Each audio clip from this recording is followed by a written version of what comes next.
Alright guys, selamat datang ke Lesa Kita Studio. Hari ni kita nak review satu vintage tag, iaitu Panasonic HDC 350. Video camcorder. Apa kehebatan dia dan kenapa teknologi berumur 17 tahun ni orang still cari-cari zaman sekarang. Let's go.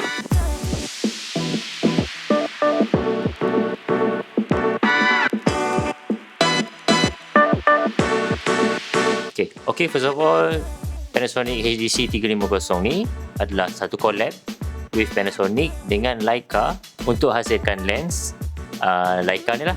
Kat depan ni dia punya lens Leica, very vintage looking, color science Leica yang sangat vibrant, boleh capai that retro look. So orang cari kamera Leica beribu-ribu, like 10 to 15,000. So the same manufacturer for those lens is used dekat Panasonic ni lah. Camcorder ni ada dua cara untuk tengok, sama ada dekat OVF ataupun dia punya screen. Okay, apa kehebatan kamera ni?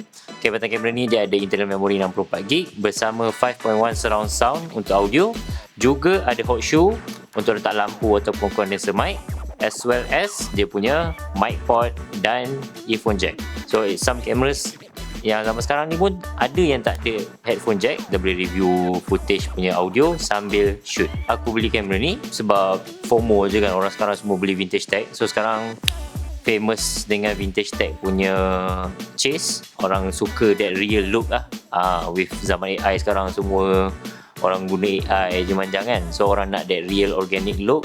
Orang prefer to backdate orang punya teknologi kepada zaman retro. Kamera ni ada zoom yang sangat tinggi, iaitu 12 kali ganda, 10.6 megapixel, and then ada OIS, on image stabilization, iaitu dia punya kamera boleh stabilize footage lah sambil shoot. So tak perlu risau tangan bergegar sangat, even korang handheld macam ni. So kamera ni almost professional, tapi dia tak terlalu professional lah. Seperti feature-feature yang disebut sebelum ni, it's more like a good to carry around bila korang travel, bila korang buat content. So nak capai that look, that retro vintage look, as well as have a good content.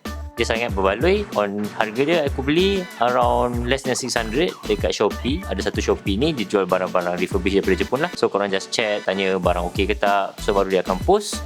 Lepas tu korang tengok quality semua.